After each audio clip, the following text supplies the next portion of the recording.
conseil avant d'entrer dans le message. Faites attention aux frustrations. Spécialement cette année, fais attention aux frustrations. Le diable ne peut pas empêcher Dieu de te bénir. Ta destinée est déjà établie. Ça, c'est irrévocable. Il n'y a pas moyen de défaire ça. Personne ne pourra aller tordre le bras de Dieu pour lui dire de ne pas te bénir. Mais le diable, sachant cela, il a une option, c'est de te frustrer. T'amener à un degré de frustration où toi-même tu corromps ce que Dieu veut. Tu deviens toi-même l'assassin de ta destinée. Je vous donne un exemple. Moïse, un homme puissant, il a terrorisé, par lui Dieu a terrorisé les diables de l'Égypte. Il a amené Pharaon sur ses genoux. Mais ce même homme-là, les frustrations l'ont dévié. C'était les hommes qui l'ont frustré. C'est les hommes qui l'ont frustré, l'ont énervé. La frustration peut te dévier. Alors, si les gens t'énervent cette année, garde un grand sourire pour ne pas tomber dans le piège. D'ailleurs, souris cet homme-là maintenant, là, cette femme-là. Regarde et fais un grand sourire. Aide-moi, fais un peu un grand sourire. Fais un peu un grand sourire. Non, ça c'est pas un sourire. J'ai dit grand, joyeux sourire. Ça voilà, des gens qui donnent des bons sourires. Voilà. Et ce sourire-là, garde-le cette année. Quand les tempêtes s'élèvent, les choses compliquées s'élèvent, rassure-toi de maintenir ton sourire. Dis, je maintiendrai mon sourire. Rassure-toi de maintenir ton sourire. Amen. Voilà. Voilà. Pendant que tu maintiens ton sourire, tu dis, Dieu ne peut pas changer d'avis à mon sujet. Et il ne changera jamais de sujet. Oui, il ne changera. Oui. Pendant que tu maintiens ton sourire, dis-toi dans ton cœur que Dieu ne changera pas de sujet, d'avis à mon sujet. Ok.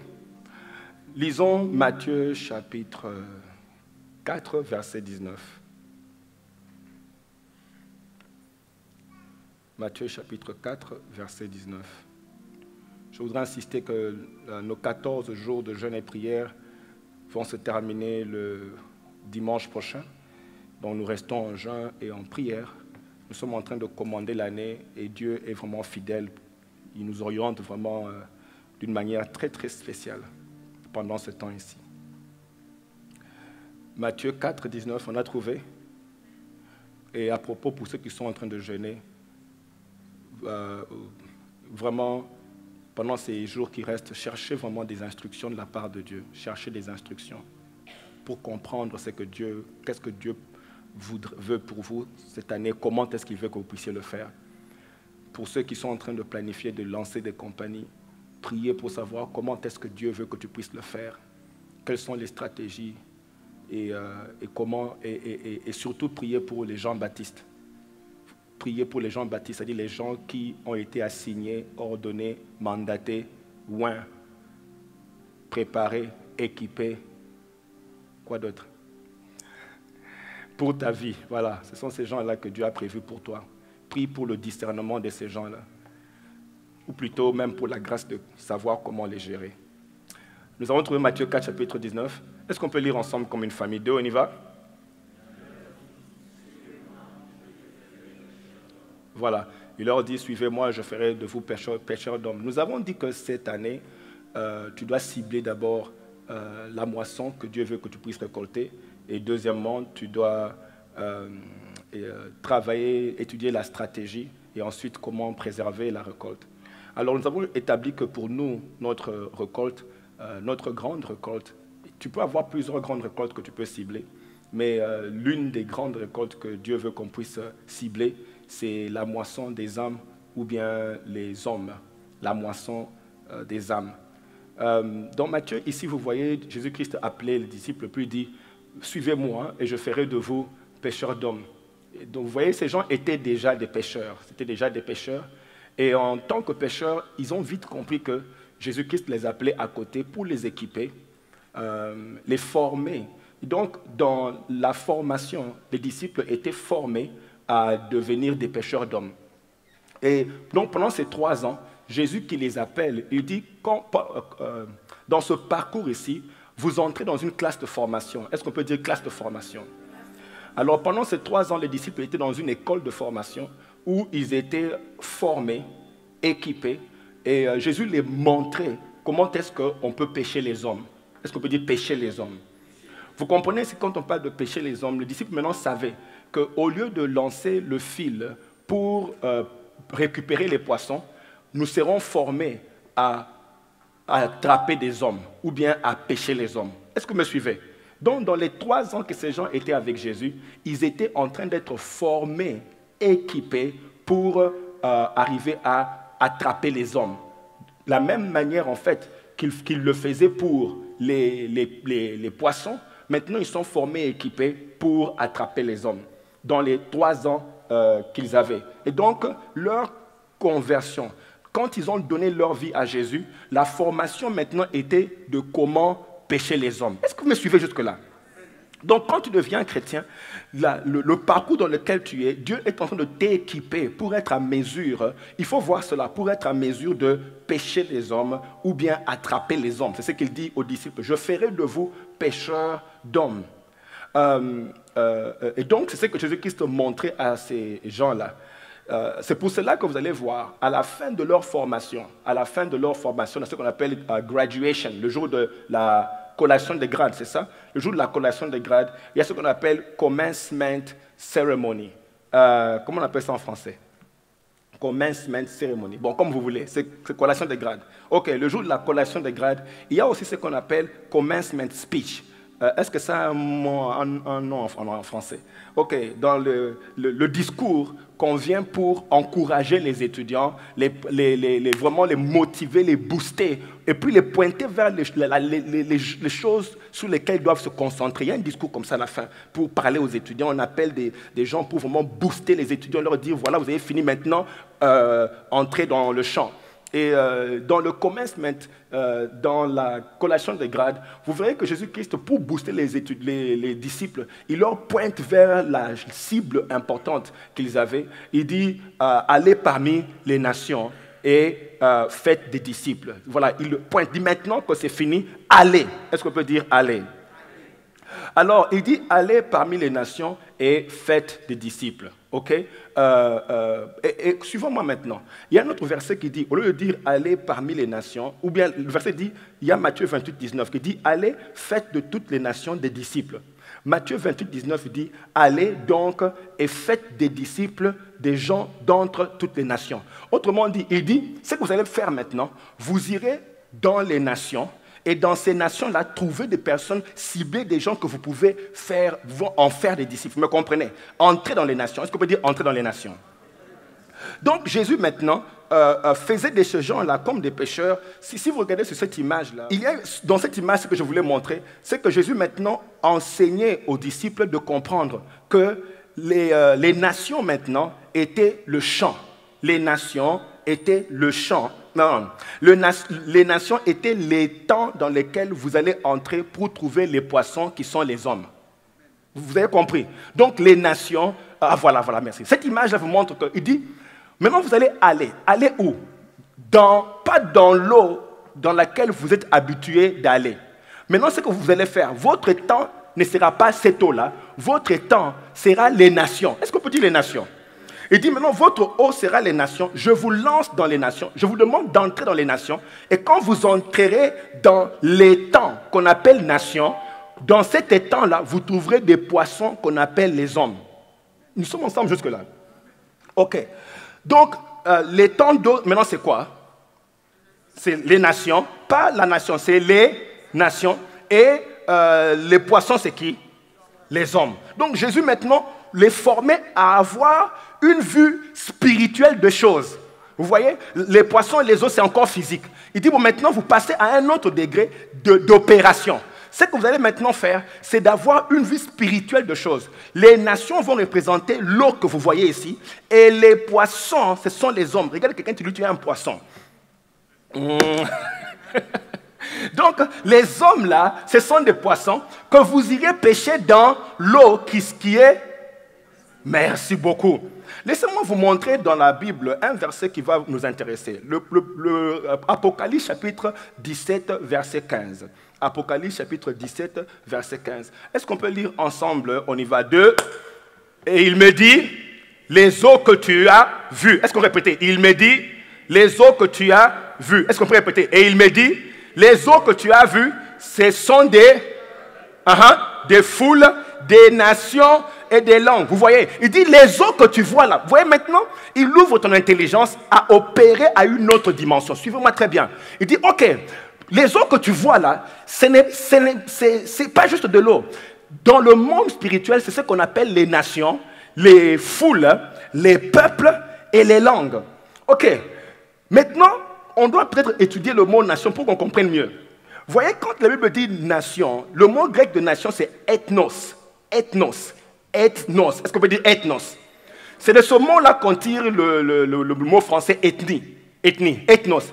Ethnos désigne un groupe d'individus ou des personnes liées par des traits distinctifs ou communs. C'est-à-dire que, ok, un groupe de gens liés par quelque chose de commun devient une nation. Vous me suivez? Vous me suivez, hein? Un groupe de gens liés par un trait commun devient une nation. Dieu ne dit pas aller dans les pays, il dit aller dans les nations. Est-ce que vous me suivez? Il y a une grande différence. Il dit aller dans les nations. Et j'ai dit que les nations, c'est quoi? Un groupe de gens liés par un trait commun. Ok, ça veut dire que le trait commun peut être la même langue, la même constitution, la même histoire, le même ancêtre. Surtout dans les ancêtres, on voit les familles. Une famille peut être une nation quand ils ont un même ancêtre. Ça veut dire que beaucoup de parents ici ont déjà une nation chez eux à la maison. Tu peux continuer à faire grandir ta nation si tu veux. Tu peux continuer à ajouter les membres de la nation en augmentant le nombre de chambres des enfants. Dès qu'il y a une personne associée à toi pour un but commun, vous devenez une nation. Est-ce que vous me suivez jusque-là? Ok, donc vous avez les nations, les familles, les clans, les tribus, et même ceux qui sont associés par un métier. Par exemple, le corps médical, c'est une nation. Les infirmiers, c'est une nation. Les médecins, c'est une nation. Les mécaniciens, est-ce qu'ils ont un corps commun? Ok, les mécaniciens, c'est une... Donc, tous ceux qui sont réunis par quelque chose, c'est une nation. Est-ce que nous sommes ensemble jusque-là? Donc, Dieu dit, ne va pas dans un pays. Il dit, va dans une nation. Est-ce que nous sommes ensemble jusque-là? Ok. Ça veut dire ceci, que dès que tu es dans une famille, dans un quartier, tu es dans une nation. Vous me suivez? Donc, tu es déjà là où Dieu t'a mis pour pêcher les poissons. Tu es déjà là où les poissons sont.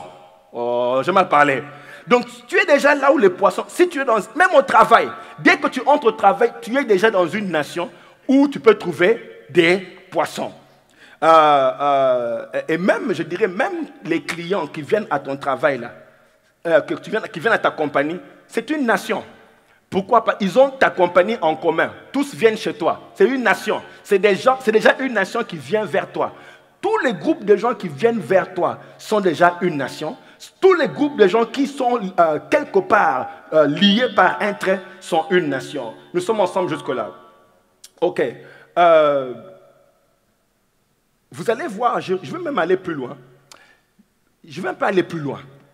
Même une seule personne que tu rencontres est une nation. Vous voyez, Rebecca, la femme d'Isaac, était enceinte. Elle avait dans son ventre Jacob et Ésaü.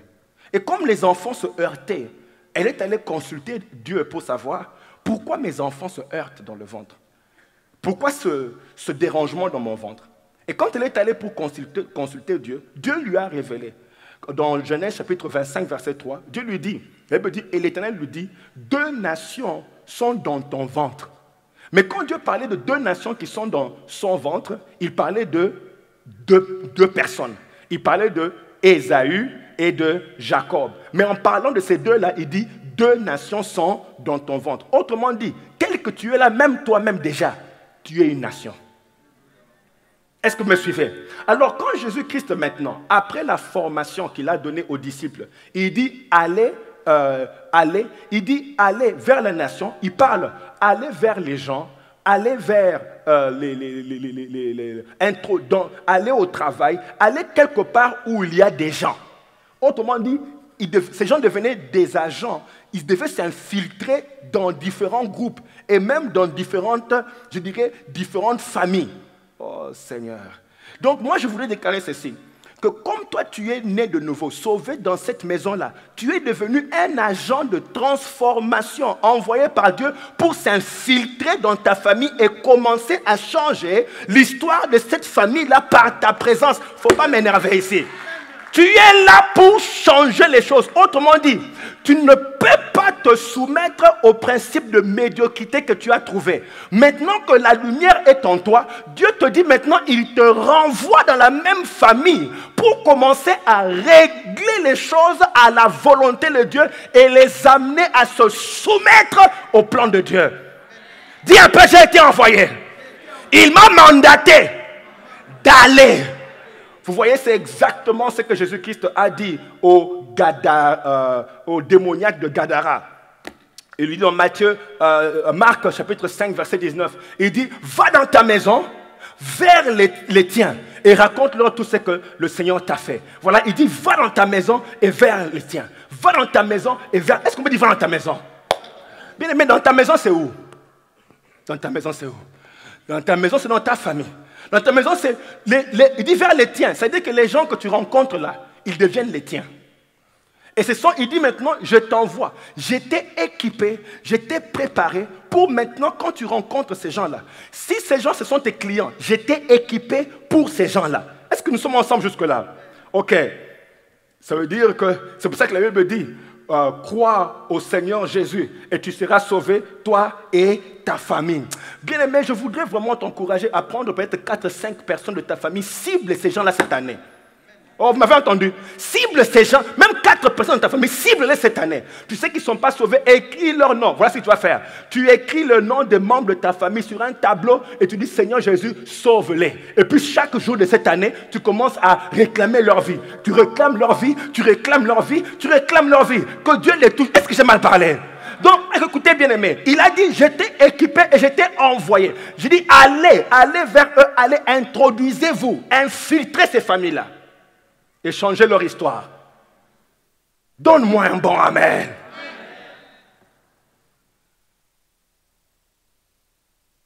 Lorsque Dieu te positionne dans un métier, travail ou quoi, c'est pour que tu puisses pêcher ces gens-là. Ça veut dire que quand tu entres au travail, tu vois toutes les infirmières, et pour ceux qui sont infirmiers, je ne sais même pas pourquoi je parle d'infirmières. Bon, pour ceux qui sont infirmiers, si tu entres dans ce travail-là, pour ceux qui sont ingénieurs, partout où tu pars, si tu entres dans ce travail-là, dis-toi, ma première mission, c'est les péchés. Ce n'est pas avoir l'argent. Oh Seigneur. Non, ce n'est pas pour l'argent. Ce n'est pas pour l'argent que Dieu t'a positionné là-bas. C'est parce que Dieu a vu qu'il y a des gens qui ont besoin de lui et il t'a renvoyé. Tu as été envoyé. Tu as été envoyé dans ces familles-là, envoyé au travail, là où tu es. C'est pour que Dieu nous aide. C'est pour amener plusieurs à lui. Vous connaissez l'histoire de l'homme qu'on appelle Corneille. La Bible dit que Corneille était un centenier. Corneille était un centenier. Okay? Un centenier dans l'armée romaine, c'est un officier qui a à peu près 80 à 100 soldats sous lui, ou même plus de soldats, ça dépend. Il y en a qui peuvent avoir des centaines de soldats sous lui, sous le centenier. Ce centenier-là, la Bible dit qu'il craignait Dieu. Est-ce qu'on peut dire qu'il craignait Dieu? Pour voir quelqu'un qui a compris ce que Dieu voulait de lui. L'homme craignait Dieu. Et donc, comme il craignait Dieu, vous pouvez voir que c'est-à-dire que Dieu l'a introduit dans l'armée romaine. Dieu l'a mis là-bas pour lui, l'armée romaine était sa nation. Et vous verrez que comme il craignait Dieu, la Bible dit qu'il a fait venir, vous connaissez l'histoire, l'ange lui a apparu et il a fait venir il a fait venir Pierre. Dites-moi un peu, qu'est-ce qui pouvait arriver maintenant que Pierre est venu chez lui à la maison? J'imagine que Pierre, en venant chez lui à la maison, toutes les personnes qui étaient autour de lui allaient maintenant être péchées à cause de lui au Seigneur. Regardez un peu son histoire. J'aime ce que la Bible dit dans le livre de... allons dans Actes chapitre 10, verset 24. Actes chapitre 10, verset 24. Est-ce qu'on peut lire ensemble? On peut voir ça sur le tableau, on y va. Hein? Ils arrivèrent à Césarée le jour suivant. Corneille les attendait et avait invité.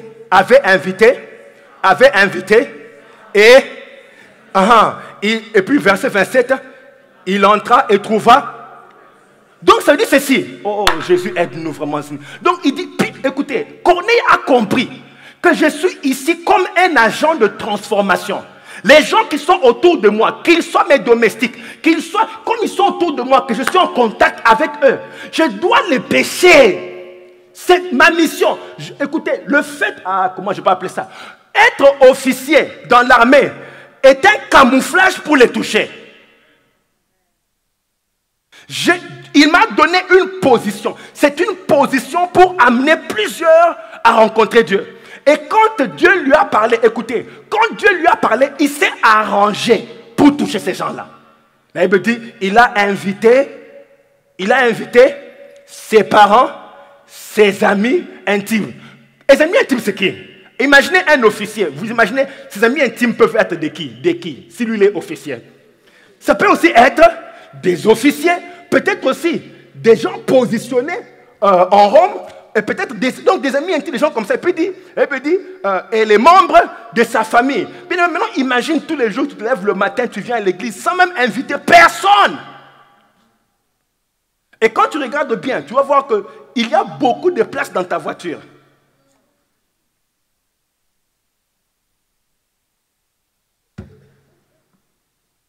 Vous savez quoi? C'est peut-être parce qu'on ne réalise pas que ce que nous sommes appelés à faire, avec toute l'onction que nous avons et les prières que nous avons, tout ça c'est pour, même la position que tu as au travail, tout ça c'est pour toucher les gens. Et je suis sûr que même les soldats qui sont avec lui, parce que, qui travaillaient pour lui, ils se disent, cet homme ici, malgré la position qu'il a, il cherche ce Dieu-là. Vous voyez les gens qui sont comment on peut dire, qui sont en dessous de toi, hein, qui sont sous tes ordres, ou bien même les gens qui sont au travail et dépendent de toi, tu es leur leader. Pour eux, ta position là est importante et donc tu as beaucoup d'influence sur eux. Sûrement qu'en t'observant, ils se demandent qu'est-ce que tu fais dans la vie pour être là où tu es. Est-ce que vous me comprenez? Alors, les soldats ici, j'imagine qu'en observant Corneille, ils se sont dit qu'est-ce qu'il fait dans la vie pour être là où il est. Et quand ils ont vu que cet homme donne sa vie à Dieu de la manière dont il le faisait, sûrement que les soldats aussi se sont dit peut-être c'est la voie qu'il faut suivre. Est-ce que vous me comprenez? Donc Dieu les a mis là-bas. Je voulais te dire aujourd'hui que Dieu t'a mis dans cette école-là pour toucher la vie de ces étudiants-là. Tu es rentré à l'école pour aller impacter la vie des gens. Donne-moi un bon amen. Tes amis là, c'est pour les inviter, les amener à connaître Dieu. Tes collègues au travail, ce n'est pas pour parler des chaussures, combien sont moins chères. À Messi, ces derniers temps, c'est 2 for 5, 5 for 5, ou quoi, qu'est-ce qu'on dit? Vous allez au mall, c'est quoi? 3 for 7, comme 4 pour 2, discount, tous. Non, vous savez bien aimé, tu passes beaucoup de temps à expliquer ce qui se passe à Macy's, au mall, à la politique. Bien aimé, la politique ne sauvera personne. Parlons comme vous voulez. Quand les choses sont finies, les gens seront obligés de se tenir devant Dieu et dire s'ils l'ont aimé ou ils ne l'ont pas aimé. Tout ce qu'on va dire après là, tu peux expliquer comme tu veux, mais nous devons amener premièrement les gens à connaître le Seigneur. C'est ça, l'équipement que tu as, le travail que tu as, c'est pour influencer plusieurs. Et d'ailleurs, moi je crois que plus tu montes, plus la responsabilité de toucher plusieurs devient.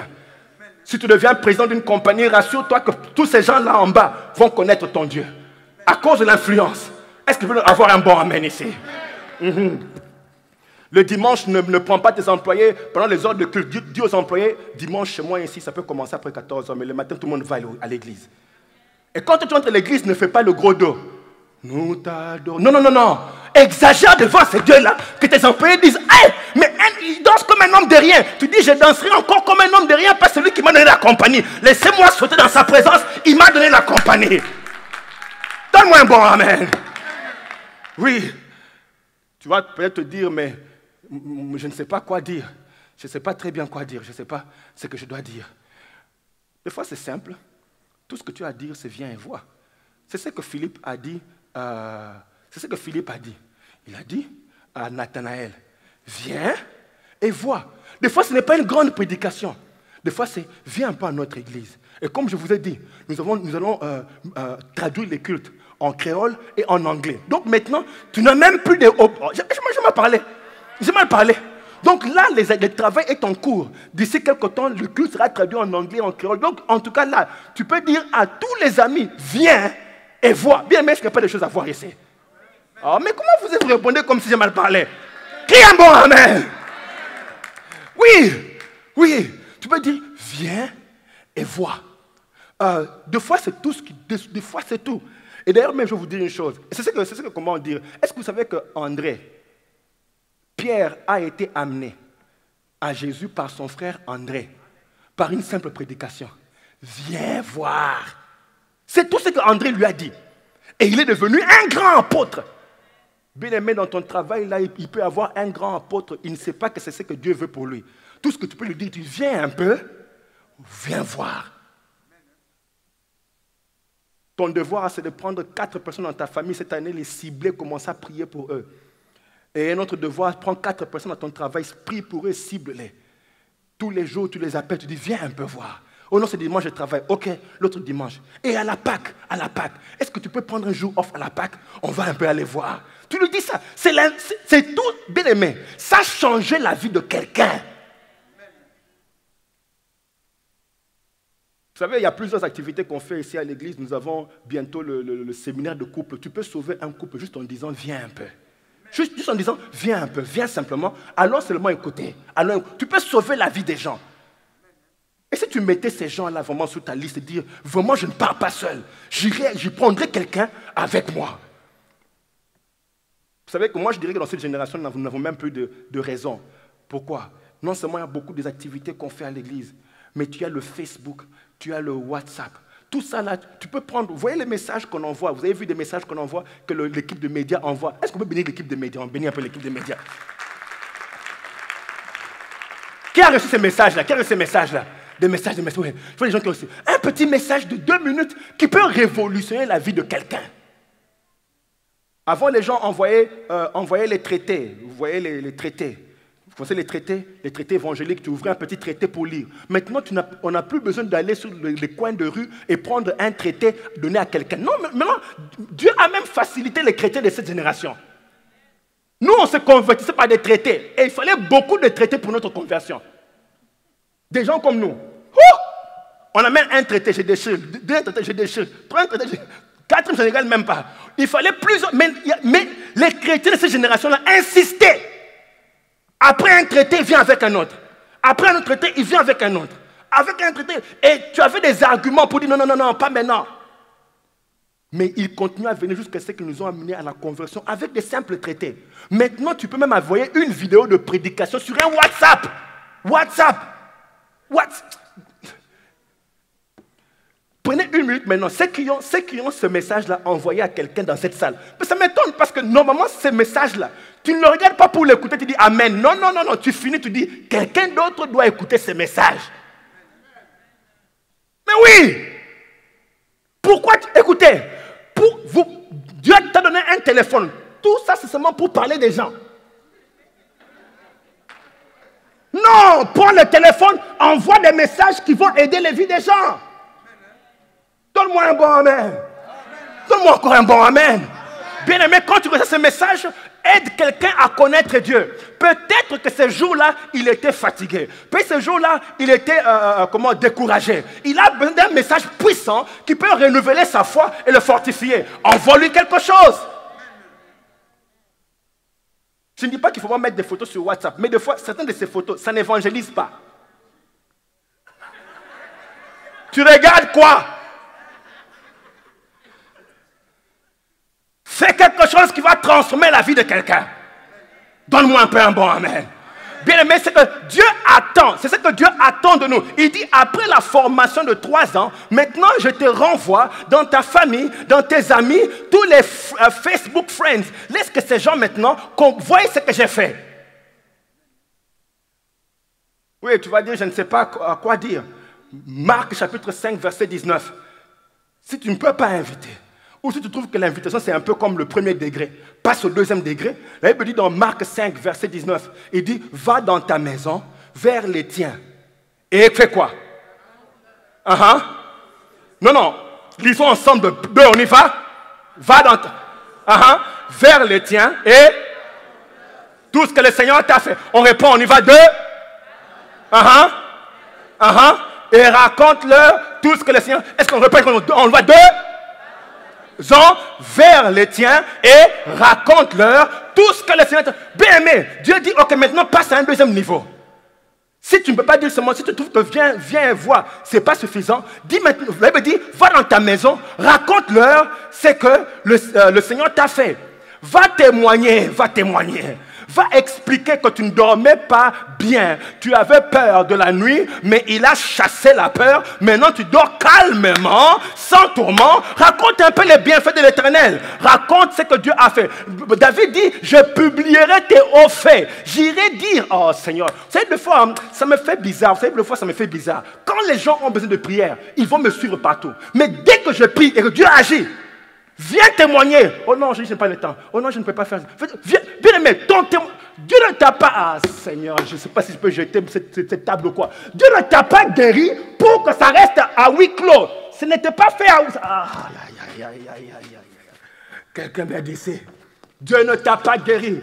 Il ne t'a pas restauré pour que ça reste à huis clos. Ce n'était pas pour cacher. Il n'a pas fait ça pour cacher. Il a fait ça pour que tu ailles au travail et dire, venez t'asseoir. Vous me voyez ici venir tout le lundi. C'est parce que j'étais malade. J'allais même perdre cet emploi. Mais Dieu, oui, dis un peu mais Dieu. Dieu a eu pitié de moi. Je ne me suis pas marié parce que je suis la plus belle. Mais quelque part, Dieu a fait l'orchestration des événements pour me mettre sur ce parcours-là et que je puisse rencontrer la personne. C'est Dieu! C'est Dieu. Prends le temps d'aller dire à quelqu'un, voilà ce que Dieu a fait. Si tu ne peux pas créer de théologie, tu ne peux pas avoir plusieurs versets, au moins tu as ce que Dieu a fait. Au moins tu as ce que Dieu a fait. Ce n'était pas pour cacher. Ce n'est pas pour cacher. Ce que Dieu a fait. Maintenant, je vais commencer à dire aux gens, tu veux pour prier, on va prendre ce que Dieu a fait, on va le mettre sur l'écran parce qu'il faut que beaucoup de gens le voient. Alors si tu ne veux pas pour moi, excuse-moi.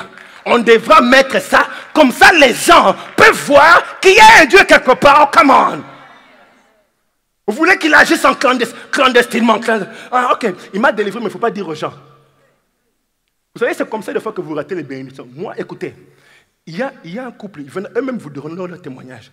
J'étais surpris, j'ai demandé au mari, à l'homme, tu as rencontré cette soeur où? Il me dit, bon, je l'ai rencontrée, j'étais venu à l'église un jour. J'étais assis dans la foule, dans la masse, oui. Et puis la soeur témoignait de sa délivrance. Et j'ai dit, oh. J'ai demandé au frère, c'est qui? On m'a dit que c'est elle. Ah, je suis allé rencontrer la famille. Je me suis dit, je vais l'épouser. Après un témoignage ici devant. Après un témoignage. Et vous allez dire, oh non, je ne dis pas mon témoignage. Voilà comment les gens sont bénis juste parce qu'ils sont venus témoigner. Dieu a dit, comme tu as témoigné, je vais aussi témoigner. Qui est un bon amen? N'est-ce pas qu'il dit que si tu as honte de moi devant les hommes, j'aurai aussi honte de toi devant les anges au ciel. Bien-aimé, Dieu sait faire la publicité si tu sais aussi faire sa publicité. Il ira parler de toi si tu sais aussi parler de lui. Quelle que soit la chose, va dire aux gens, je suis venu vous annoncer. Je suis ici pour vous dire qu'il y a un Dieu dans le ciel qui fait de grandes choses. Donne-moi un bon amen. C'est pour ça qu'il t'a béni. C'est pour ça qu'il t'a touché. Va dire, va raconter ce qu'il a fait. Va raconter ce qu'il a fait. J'ai dit, il a dit, va raconter. Va raconter. Tout ce qu'il a dit tout. Il a dit quoi? Tout. Bon, jusque-là encore, vous voyez, c'est vrai qu'il y a des témoignages que si on dit tout, ça serait un peu compliqué. Mais le problème avec cacher les choses, c'est qu'on ne peut pas voir le degré de la puissance de Dieu si tu caches ce qui a vraiment pris place. Si tu viens dire seulement que Dieu m'a guéri, on va dire Amen. Mais on veut savoir de quoi. On veut savoir de quoi. Parce qu'un rhume, Tu peux prendre quelques métamycéphosphènes, comment, méthanophosphène, quoi que vous dites, acétafosphonel. Ok, tu peux prendre un peu de céphosphène et puis tu prends et ça ira. Donc tu ne vas pas sentir vraiment, quand on dit que Dieu t'a guéri, on ne va pas sentir le degré de la puissance. Il faut que tu expliques l'état, la condition, d'où tu viens, qu'est-ce qui s'est vraiment passé le jour où Dieu t'a guéri. Comme ça, on peut sentir que s'il a pu faire ça, ça doit être un grand Dieu.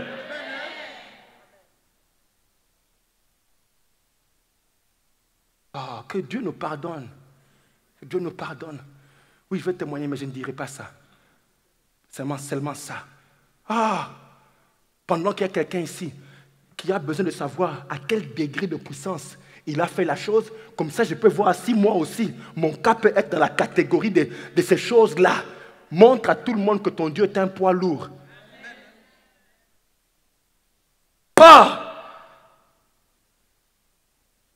Je pense que des fois, ce qui nous fait de ne pas parler de Dieu, c'est la honte. C'est la honte. C'est la honte de ce Dieu-là qui te guérit tous les jours. Tu as maintenant honte de parler de lui. On devient vraiment des chrétiens undercover. Comment on dit? Des chrétiens sous couvert. Il faut voir les chrétiens au restaurant. Il faut prier. À table. Et les gens sont en train de te regarder. On dit prie.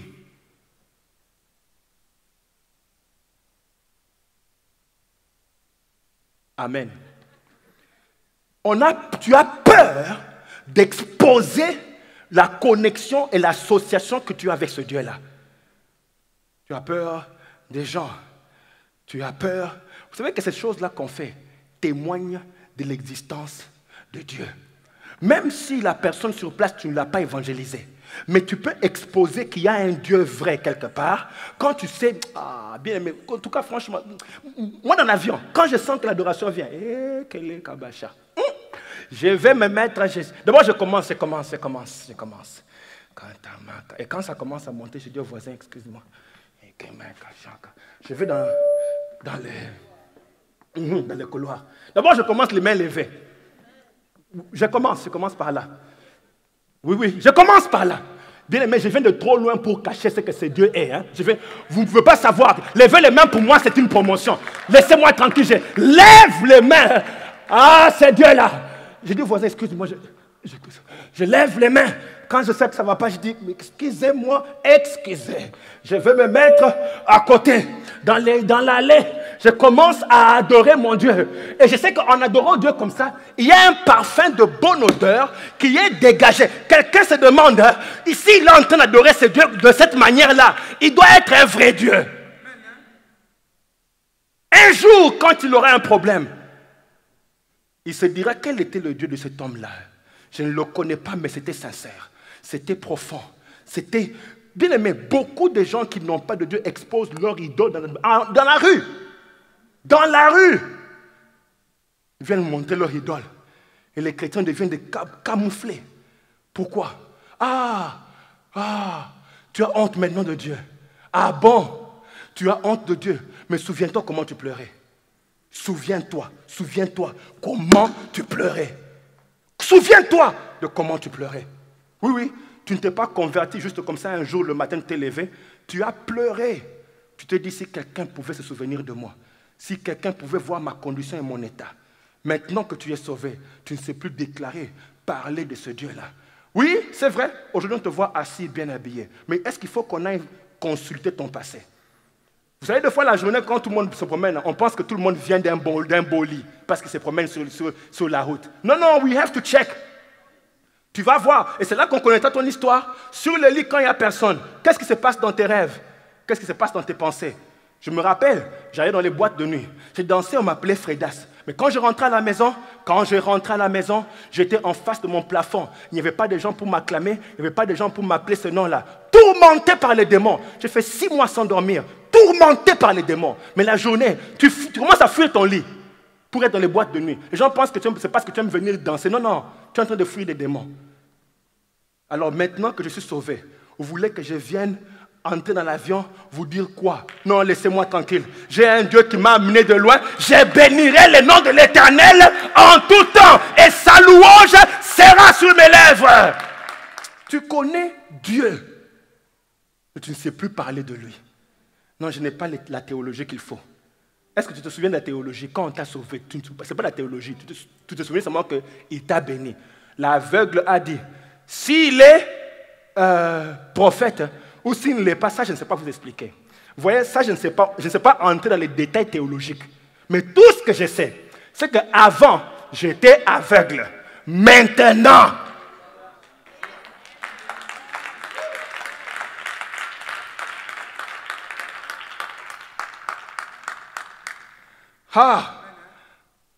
on va dans les... Vous voyez les chrétiens qui vont au travail là-bas dans ce qu'on appelle Christmas banquet, les fêtes au travail là-bas, il y a plusieurs fêtes, des réunions, tout ça là. Des chrétiens qui commencent même à faire des yoga pour garder leur travail.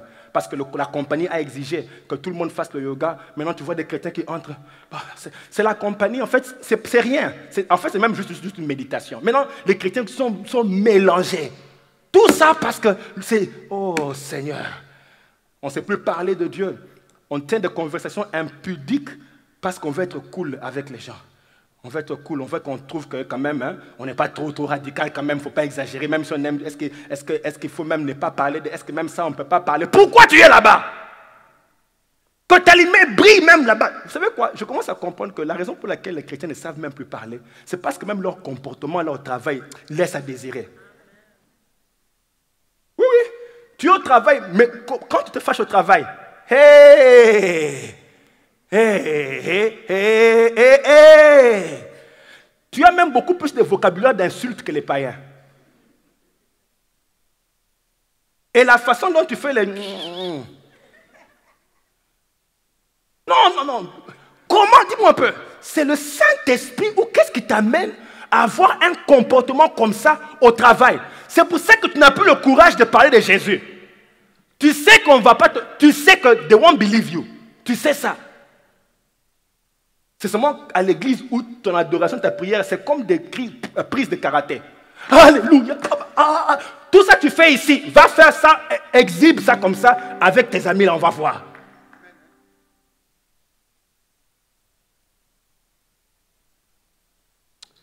Seigneur, fais-nous grâce. On te demande, tu vas où? Au lieu de dire que je vais à l'église prier, c'est bip. Non, tu dis, I'm going to a meeting. This is meeting. Ça, c'est meeting. Ça, c'est pas meeting. Ça, c'est prière. Invoquez l'Éternel et je vous répondrai. Ça, on vient pour prier. Tu ne vas pas à meeting? Non! Non, tu ne vas pas à meeting. Tu viens invoquer Dieu. Tu viens invoquer Dieu. Dis, je vais prier. Je vais aller adorer Dieu. Je mettrai mes genoux par terre. Je lèverai les mains en son nom. Je vais adorer l'Éternel. Mettez-moi où vous voulez, mais j'irai adorer l'Éternel. Oh! Tu vas où? I'm going to a concert. This is not a concert. Ce n'est pas un concert. Pourquoi tu n'as pas dit concert chrétien?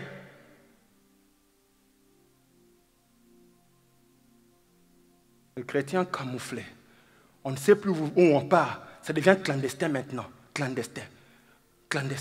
Oh non, au travers, on a dit qu'on ne doit pas parler de notre foi. Mais est-ce qu'au travers, on t'a interdit de dire que tu iras à l'église?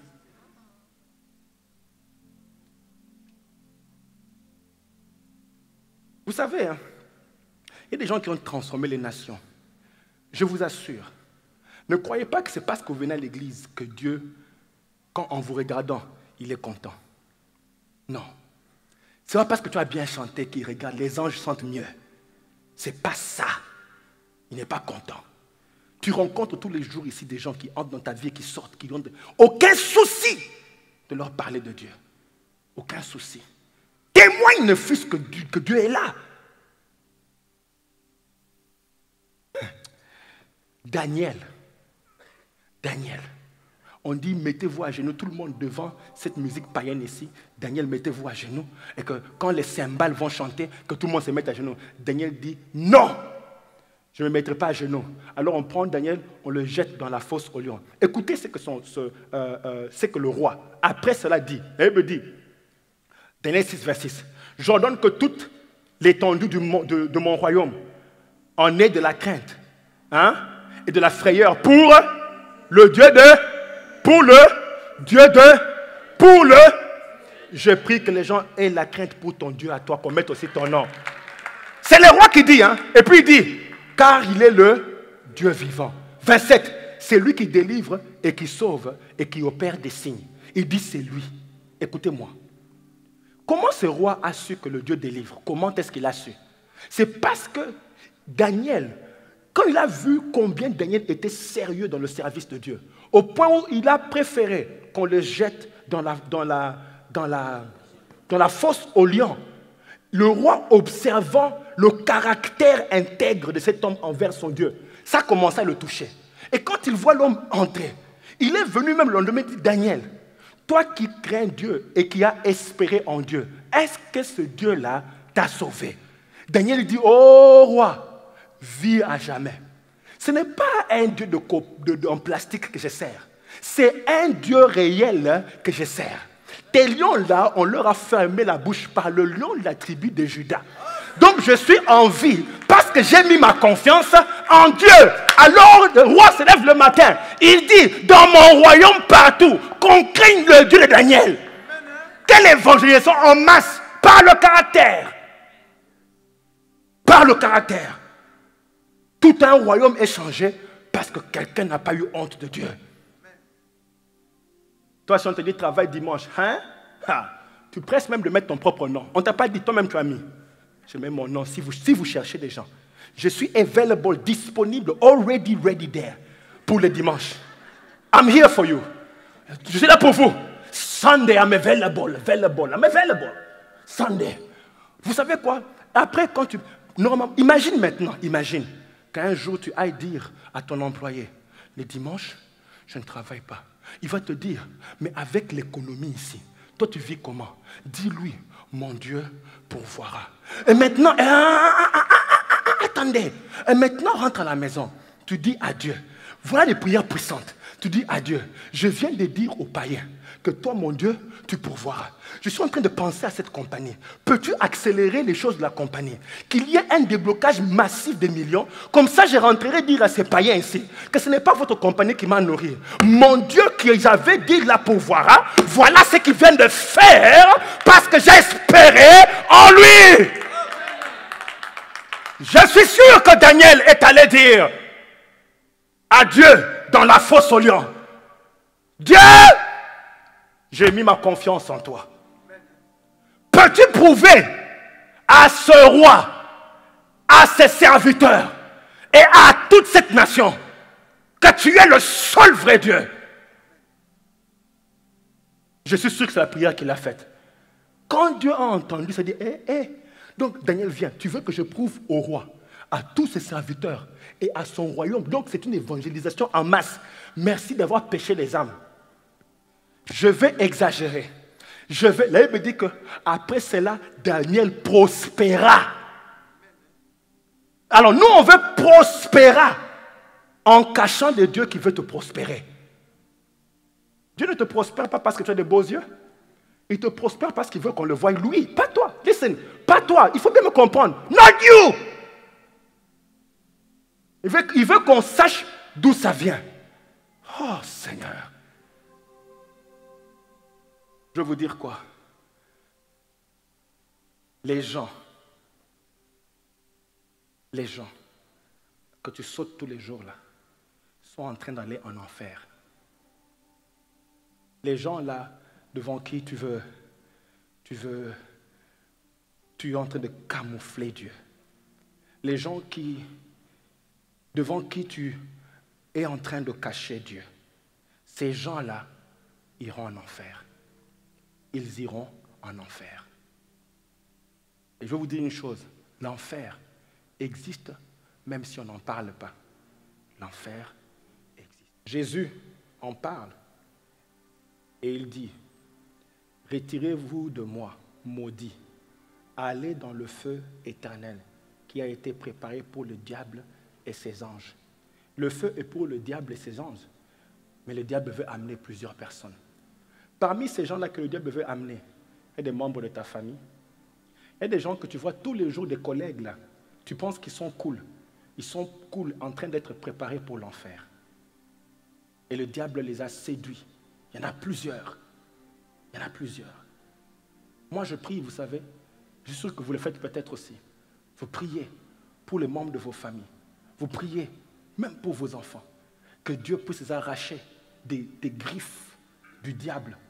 Parce que je vous assure, le diable ne nous donnera pas une occasion insuffisante pour prendre quelqu'un et l'amener vers lui. Et il est vraiment en train de travailler dur. La Bible dit ceci, que le diable est tombé sur la terre et il sait qu'il n'a pas beaucoup de temps. C'est-à-dire qu'il travaille dur sur les membres de nos familles, il travaille dur sur nos amis, il travaille dur. Les gens que tu vois là, ils travaillent très dur pour les amener en enfer. Jésus-Christ a décrit l'enfer en appelant l'enfer Géhenne. Ça veut dire un lieu de puanteur. Bien-aimé, tu brûles, mais tu ne meurs pas. Tu pourris, mais tu ne meurs pas. Le feu te consume, le tourment est atroce et tu ne meurs pas. Beaucoup de gens que tu vois aujourd'hui, vous allez les voir là-bas. Et des fois, ça peut être oncle tel, cousin tel. Oh, tonton. Tu verras ton tonton en train de brûler. Sûrement qui te regardera en face et va dire, mais tout ce temps, tu m'as trompé, tu as camouflé. C'est ce que le riche a dit à Lazare. Il dit à Abraham, quand le riche était en enfer et il était en tourment, il dit à Abraham, envoie Lazare parler à mes frères pour qu'ils ne viennent pas dans ce lieu de tourment. Pour qu'ils ne viennent pas dans ce lieu de tourment. Vous savez, des fois, on a même tellement honte de parler de Dieu qu'on a même honte de dire aux gens qu'ils iront en enfer. Tu peux le dire avec amour. Tu dis, mon frère, si tu n'entends pas ce que je te dis, attention avec l'enfer.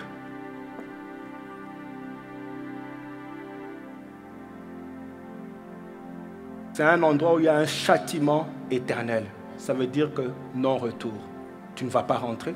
Si tu vas en enfer, tu peux dire non, excusez-moi, je n'avais pas compris que c'était l'enfer. Tu ne vas pas rentrer. Bien aimé, ton oncle là ou ton cousin, il ne va pas rentrer s'il part en enfer. Déjà, peut-être qu'il est sur sa route vers l'enfer. Moi, je n'ai pas envie de savoir si pour aller tester. Dis à ton frère, tu n'as pas besoin d'aller tester. Je te dis que l'enfer existe. Jésus-Christ en a parlé, ça existe. Bien-aimés, faites cela. Je vous dis, même vos enfants, faites-les asseoir. Dites-le, si tu ne reçois pas le Dieu, moi je te propose mon Dieu. Si tu ne le reçois pas, l'enfer est une réalité. C'est une réalité. Le riche dit, va dire. Envoie des gens parler aux membres de ma famille. Ils risquent de venir dans ce lieu de tourment. Il dit, les flammes me brûlent, mais je ne suis pas en train de mourir. Un tourment réel. Un tourment réel. Je sais que tu aimes beaucoup ton patron. S'il ne connaît pas Dieu, il ira en enfer. He will go. He will go. Il ira en enfer. Et tous ces gens-là qui iront en enfer, Jésus-Christ est mort pour eux. Il a agonisé pour eux.